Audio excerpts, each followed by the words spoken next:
Alright guys, this is phase 9. This is going to be Thursday, Friday, Saturday's warm-up. So we're going to start deep breathing in the glute bridge position. So we're going to get in that tall hold position. And from here we're going to breathe in through the nose. Rib cage nice and big. Out through the mouth. Just going to hold that position, taking deep breaths. In. Out. One tip as a coach, please don't ask your icebreaker at this point, okay? Or you can say it to them, but don't ask for a response. We really need them to concentrate on their breathing on this part, so make sure that they're not talking during that 30 seconds. From there, we're going to go to Samsons next.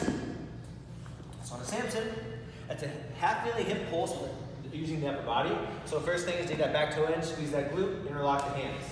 Drive the hands all the way apart, and then as we come forward, we're going to keep the glutes nice and tight on the bottom side, driving that hip forward. Then I'm going to have my eyes follow my hands overhead. Take a nice big upper back stretch, control back down, okay?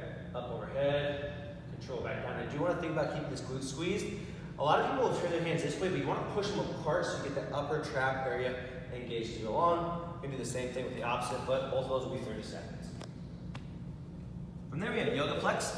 So in a yoga plex, what I find to be the most important part of yoga plex is how deep you get your hip position. So what we're looking for is not to stay at this tall half-kneeling position and just rotate through. What you want to do is you want to get long out here, trying to get nice and close to ground to where your hand touches. So then from here, then you want to stay in this deep position. You'll feel a big pull in the hip when you're doing it. Have the eyes follow the hand all the way around, scrape the ground. If somebody can't scrape the ground, they probably need to get more lunge position into it, get themselves nice and long. This is actually where we're warming up the body most. We are doing the thoracic spine as well to open up, but we want to make sure that we really get this long here, coming through, try to really stretch out that growing area as long as we have the back. So you do that one side and then the other side. And then we have scapula push-ups. So on a scapula push-up position, normal push-up position. From here, we're going to lock out the arms, feet. All we're trying to do is squeeze our upper back and try to bring the shoulder blades together and push them all the way apart. Big thing is make sure they keep their arms locked out, they don't bend their elbows. Arms locked out, squeeze the shoulder blades together, push them all the way apart. I always tell people if they feel their skin on the back kind of flapping together, that means they're doing it right. So for modification, some people might be too heavy for this one. It's totally fine to do this on your knees as well. Here, squeeze your shoulder blades all the way together, push them all the way apart, trying to create a nice big range of motion. I say the big thing you'll see most people want to do is they want to bend their elbows. Then do that, and it's more of a push-up. Let's try to get them to keep those elbows straight. Splits rocker. So on a splits rocker, our goal here is to get our feet pretty wide. Some people get almost too wide. We want to get what we call sumo stance, or a little bit wider than sumo stance, so I'm way past my shoulder width. From here, what we're trying to do is really get to a position where I can get my palms on the ground. That's how the lower you gotta go, is where you can get palms on the ground. So for me, I touch my palms on the ground here, and I'm gonna show it from the side position here. So I wanna make sure I'm rocking my hips backwards enough where my butt, the end of my hip is actually past my ankle. So I can feel it in the hamstring position here. I'm rocking back and forth, trying to feel a good pull to the back of the hamstring. A little bit of growing, but really the back of the hamstring area. You'll see a lot of people get their feet way too close together.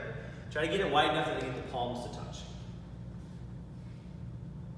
From there we have the inchworm. So in an inchworm, tall position, we're gonna walk out with our hands until we get to that perfect plank position. Walk the toes as high as they can get away with. Flat as perfect if we can, but you probably won't see that very often. Then walk back those toes. Plank position again, find that plank position. Walking our hands back.